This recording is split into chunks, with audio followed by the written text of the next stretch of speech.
संघ के कार्यकर्ता भी विफल रहे इस जन उन्माद को रोकने में।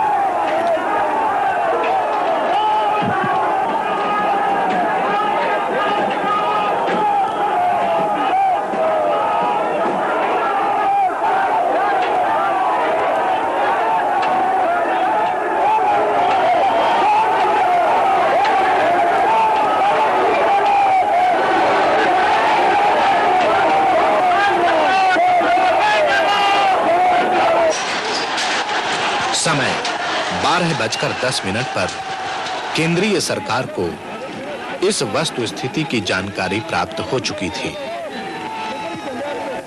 आक्रोश और उन्माद से भरी भीड़ के सामने प्रादेशिक सरकार द्वारा की गई पुलिस व्यवस्था असमर्थ सिद्ध हो रही थी।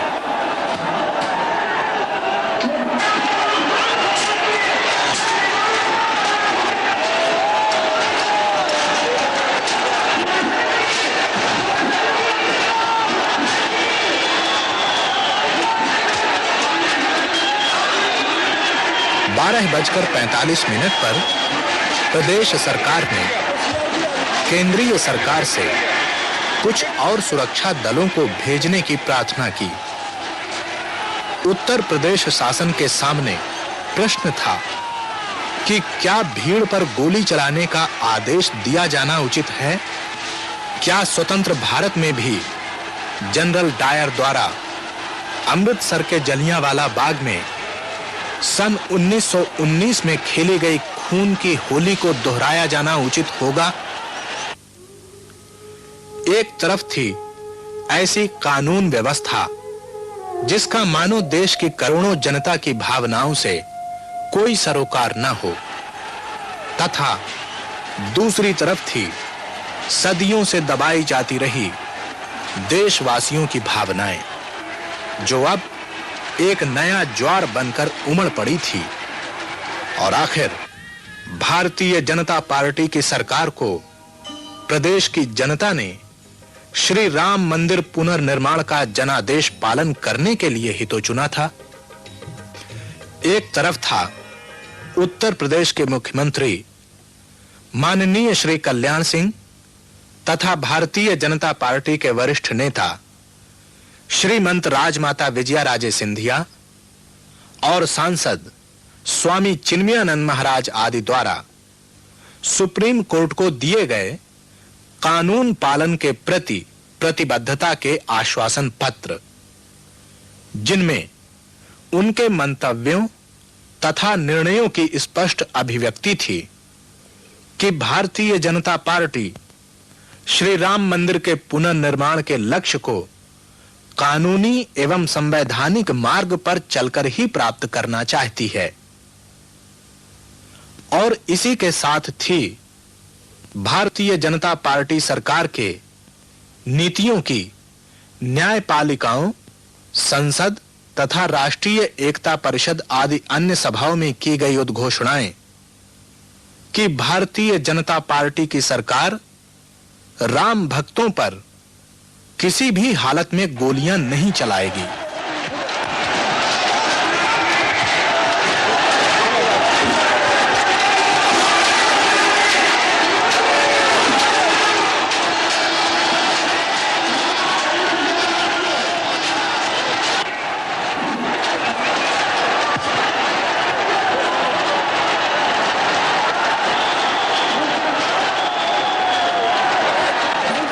सदियों से संचित हिंदू जनमानस के आक्रोश के इस विस्फोट को भला कौन सी राजकीय शक्ति रोकने में समर्थ हो सकती थी?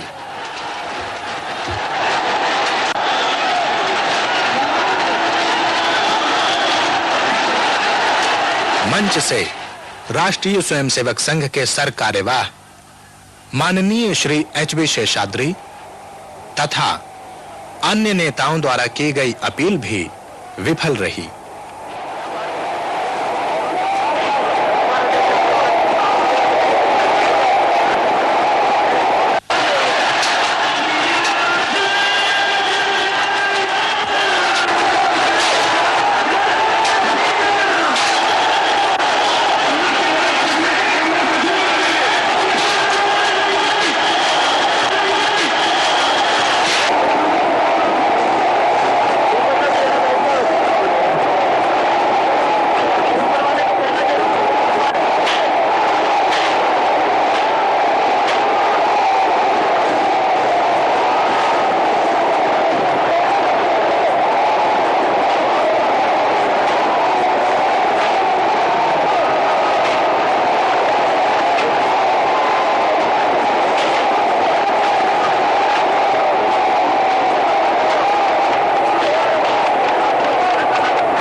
लोगों की भावनाओं का जब लगातार राज सत्ता द्वारा अनादर होता है तो अपमान की आग अचानक इसी प्रकार विप्लव बनकर फूट पड़ती है।